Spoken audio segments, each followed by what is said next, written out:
Radhe Radhe friends, कैसे हैं आप सब। मेरे लड्डू गोपाल चैनल में आप सबका स्वागत है। फ्रेंड्स, आज मैं आप सबके साथ शेयर करूंगी गज लक्ष्मी महालक्ष्मी की पूजा की चौकी कब और कैसे उठाएंगे फ्रेंड्स, और पूजा में चढ़ाए गए सामग्री का क्या करना है, सुहाग की सामग्री का क्या करना है, विसर्जन कैसे करेंगे और कब चौकी उठानी है। आज मैं आप सबके साथ शेयर करने वाली हूँ फ्रेंड्स कि और पूजा की चौकी कब और कैसे उठाएंगे।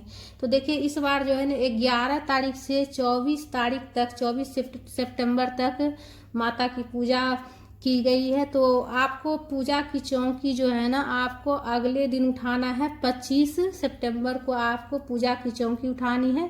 तो सबसे पहले आप जो है ना हाथ जोड़कर माता से प्रार्थना कर लीजिएगा कि अगर हमारी सेवा पूजा में कुछ भी गलती हो गया हो माँ, तो उसके लिए क्षमा कीजिएगा और सूक्ष्म रूप में आप हमेशा हमारे साथ रहिएगा।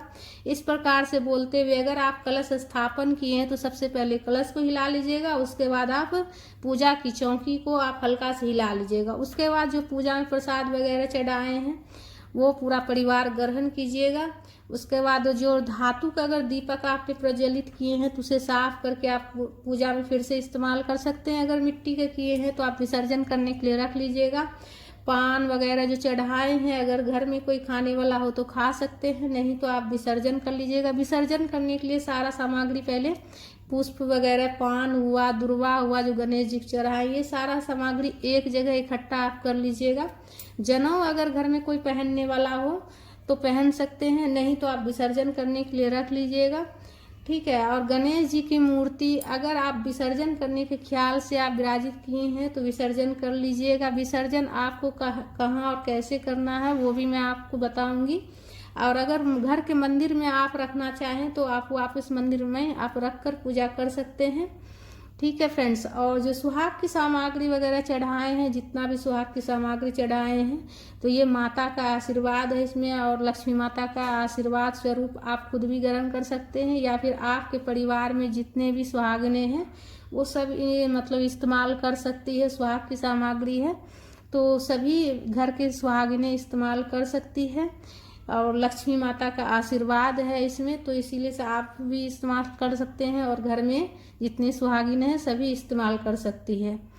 और जो भी लोटा वगैरह रखे हैं हम पूजा के पास वो सब साफ करके फिर से इस्तेमाल कर लीजिएगा। और कलश में भरकर अगर आप चावल रखे हैं, पैसा रखे हैं, तो उसे आप जो है ना घर के मंदिर में लक्ष्मी जी के पास आप फिर से वापस रख दीजिएगा। या फिर आप कमलगट्टा वगैरह अगर आप चढ़ाए हैं तो वो सब जो है ना आप उठाकर फिर से आप जो है तिजोरी में रख दीजिएगा। इससे क्या होगा कि लक्ष्मी माता की कृपा हमेशा बनी रहेगी।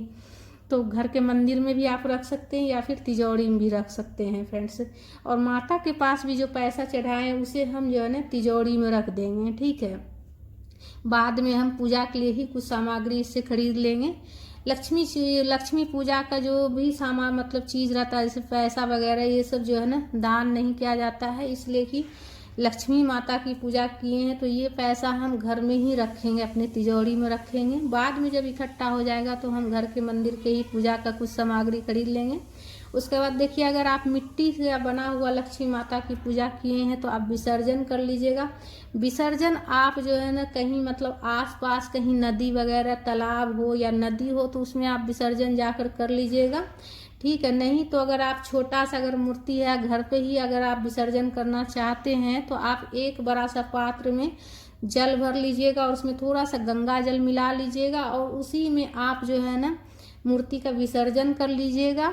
और विसर्जन करके जब वो अच्छे तरह से मेट हो जाए, गल जाए, तो आप किसी पेड़ में डाल दीजिएगा। ठीक है। इधर उधर नहीं फेंकिएगा।